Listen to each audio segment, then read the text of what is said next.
Chaque jour, des centaines de nouvelles publications scientifiques paraissent et viennent enrichir le socle des connaissances communes du monde entier. Les résultats de ces fameuses publis, comme on les appelle dans le jargon académique, sont souvent méconnus, à l'instar des femmes et des hommes ayant contribué à leur réalisation. Ils et elles sont en doctorat, en post-doctorat, ingénieurs de recherche, chercheurs, enseignants-chercheurs, et travaillent en collaboration sur des projets parsemés d'embûches et de défis. Cette collection de podcasts vous emmène dans les coulisses des articles scientifiques et au cœur de la recherche.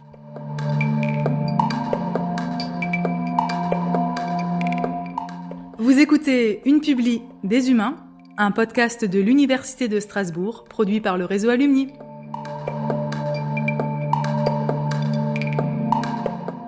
Dans cet épisode, nous sommes allés à la rencontre de 4 des co-auteurs et autrices d'un article paru en 2022 qui, en créant des petits dispositifs moléculaires dont ils peuvent manipuler les propriétés à l'échelle de l'électron de l'atome, ont fait une observation bouleversante.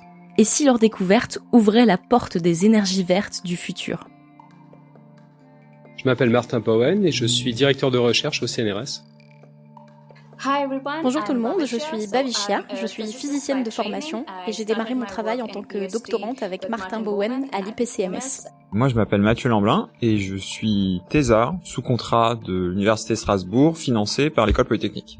Je suis Nicolas Beyer, je suis projeteur à l'Institut de physique et chimie des matériaux de Strasbourg. Et en l'occurrence, ma fonction, c'est concevoir des équipements, des pièces spéciales, des machines spéciales, des prototypes pour les chercheurs et les doctorants qui me le demandent.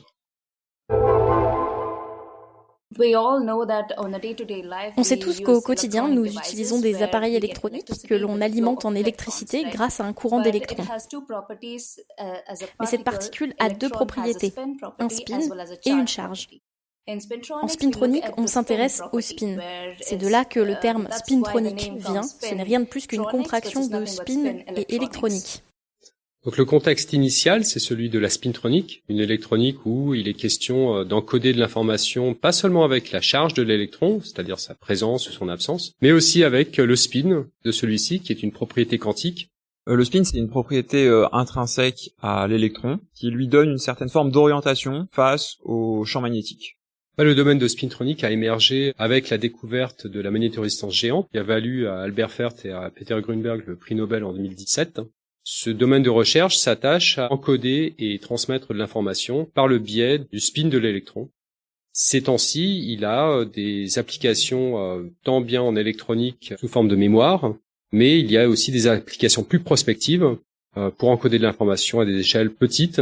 Et nous, c'était en essayant d'améliorer ce rendement de mémoire que on est tombé par hasard sur un effet totalement non escompté, quasi incroyable au reste de la communauté scientifique, à savoir que ce type de dispositif permet aussi de récolter de l'énergie, et c'est de là que l'aventure a commencé. L'un des défis ici, c'était du coup de ne pas le faire avec des atomes simples, tels que du carbone, mais dans des molécules. La molécule est certes 10 fois plus grande qu'un atome, mais du coup elle est plus facile à contrôler, et sur cette molécule est porté un atome qui possède le spin en question que nous souhaitons utiliser dans nos moteurs. Donc un moteur quantique, ça va être un dispositif. Il va être composé de quelques atomes importants, éventuellement quelques centaines d'atomes qui ont des propriétés quantiques.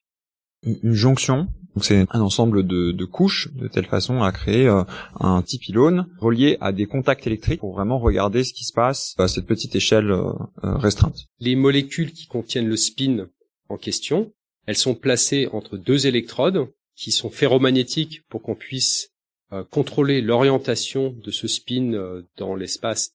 Et ensuite, on veut réduire la surface de transport de ces électrons. Donc il faut réduire la surface de ces dispositifs pour pouvoir mieux contrôler le petit canal de transport qui va exprimer les propriétés de moteur quantique que nous souhaitons avoir à l'œuvre. Et donc c'est pour ça qu'il faut les réduire sous forme de pylônes, comme le dit Mathieu, et pour ce faire, on ne peut pas utiliser des techniques conventionnelles. Avoir des dispositifs avec des molécules dedans, c'est pas simple à faire, surtout lorsque l'on veut contrôler seulement quelques molécules dans ce dispositif, donc quelques électrons. Et c'est là qu'intervient tout un travail de mécanique permettant de proposer des solutions pour faire de la nanoélectronique en salle blanche, mais sans les solvants et les résines qui viendraient endommager ces molécules. Et c'est là qu'interviennent des personnels tels que Nicolas. Moi, j'interviens au moment où Martin a un besoin que moi, je suis capable, en fait, d'interpréter et de lui proposer une solution, on va dire, provisoire dans un premier temps et qu'on va affiner par la suite. Habituellement, en technologie des semi-conducteurs, eh bien, on dépose toutes les couches les unes après les autres sur le substrat et ensuite on va utiliser des résines et des insolations avec des rayonnements UV pour pouvoir exposer certaines parties de l'échantillon à de la gravure pour enlever de la matière là où il faut et la garder là où on veut la garder pour façonner le dispositif. Ceci n'est pas possible avec des molécules. Elles se désagrégeraient et elles emporteraient une moitié de l'échantillon avec elles. Et donc, il a fallu procéder différemment. Et donc, on utilise des techniques de dépôt par masque. Et le masquage que l'on effectue, on ne l'effectue plus avec des résines, mais avec autre chose. On utilise des nanobilles de silice. Elles ont pour fonction de protéger la matière en dessous de la gravure. Tout l'enjeu, c'est de savoir comment les positionner de manière matricielle sur l'échantillon. Comment est-ce qu'on fait ça?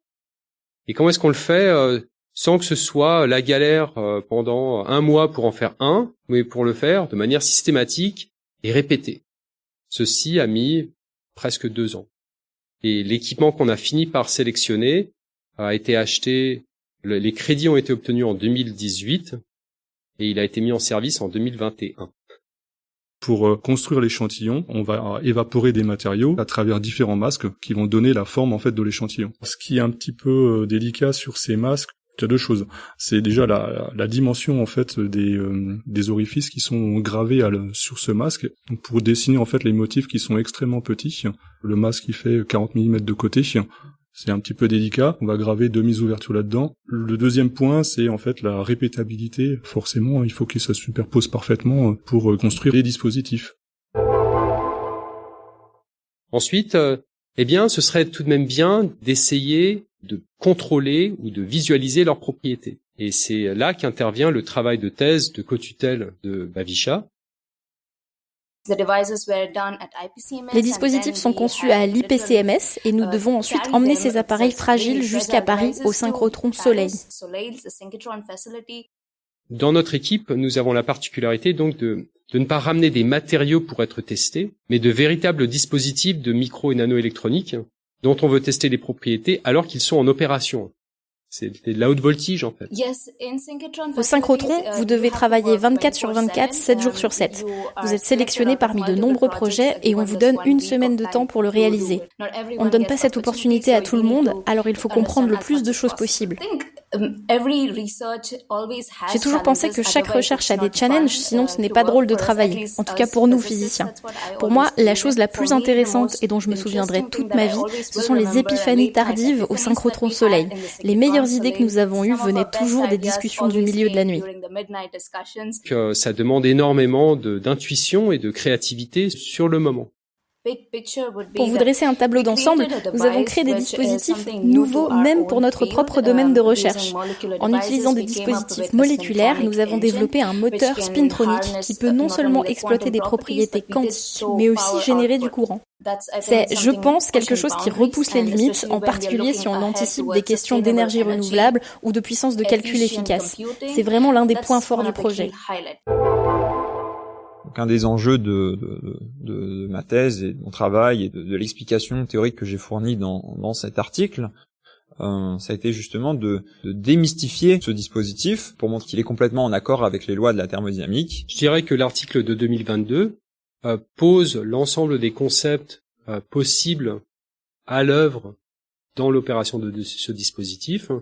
Et ensuite, le travail postérieur de thèse de Mathieu a consisté à affiner certains de ces concepts de manière explicite et de manière convaincante.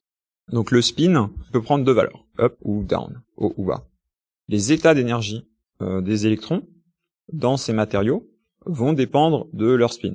Donc un électron avec un spin dit up peut avoir une énergie inférieure qu'un électron avec un spin dit down. Et donc des mécanismes liés au magnétisme des électrodes et à la température vont pouvoir retourner le spin d'une couche présente dans cette jonction. Elle peut gagner en énergie. En gagnant en énergie, elle peut par un second mécanisme revenir dans l'état d'énergie faible. En revenant dans l'état d'énergie faible, elle va émettre un électron qui va se caractériser par un courant de charge. Un des avantages clés de la spintronique par rapport à la thermodynamique quantique, c'est que nous avons des outils permettant de façonner les propriétés quantiques de ces électrons, de manière en quelque sorte automatique. La compréhension actuelle du phénomène nous laisse à penser que le dispositif est une sorte d'hybride entre une batterie et un moteur. À savoir que il marche comme un moteur qui exploite les échanges d'énergie entre les électrodes, mais pour qu'il puisse fonctionner, il faut qu'il soit préalablement chargé par un désalignement magnétique des électrodes. Sur ces substrats, nous avons des milliers de jonctions. Et chacune de ces jonctions pouvant potentiellement générer quelques nanowatts à quelques centaines de nanowatts de puissance, eh bien on pourrait à terme avoir un panneau comme un panneau solaire qui serait 1000 fois plus puissant qu'un panneau solaire, qui contiendrait des millions et des millions de ces micro-dispositifs, tous branchés en série.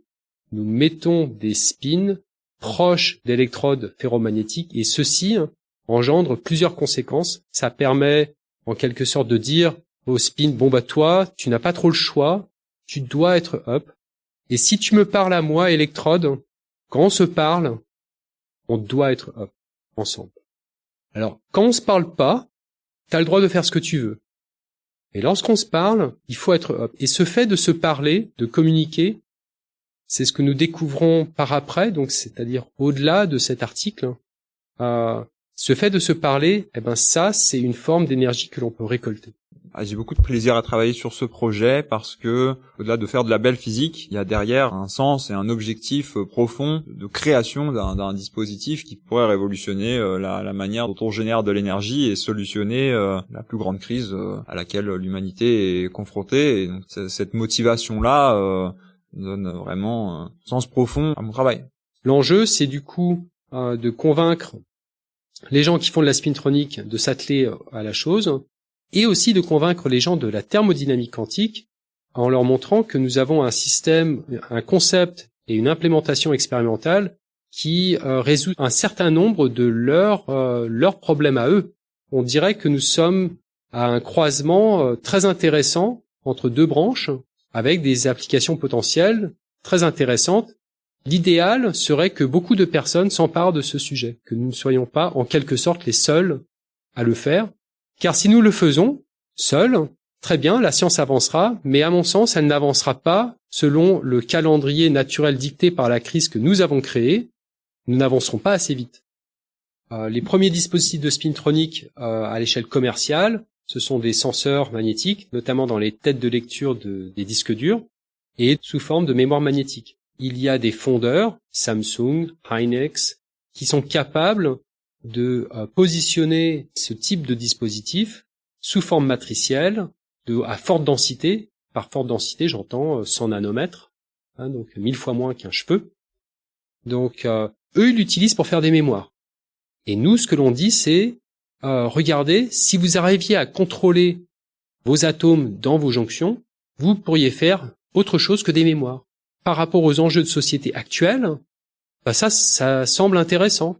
Parce que fabriquer des mémoires pour faire des technologies de la science et de l'information et communication dans une société qui s'effondre, car elle dépasse ses limites planétaires parce qu'elle puise trop de ressources, notamment des ressources énergétiques, c'est pas viable.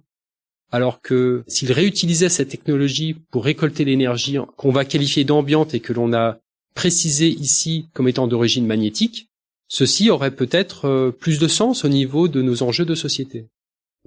C'est une aventure scientifique très excitante, très éprouvante. Je suis content d'être embarqué là-dedans. Parfois ça me dépasse un peu et je suis content qu'il y ait plein de gens qui y soient associés.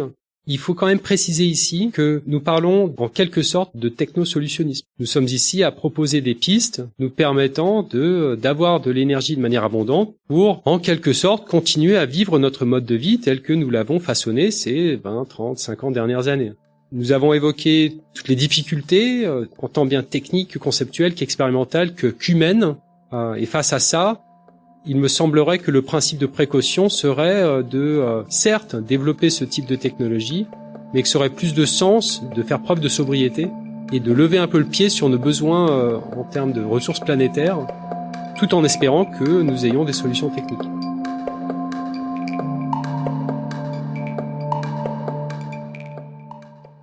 C'était Une Publi des Humains, un podcast de l'Université de Strasbourg produit par le réseau Alumni.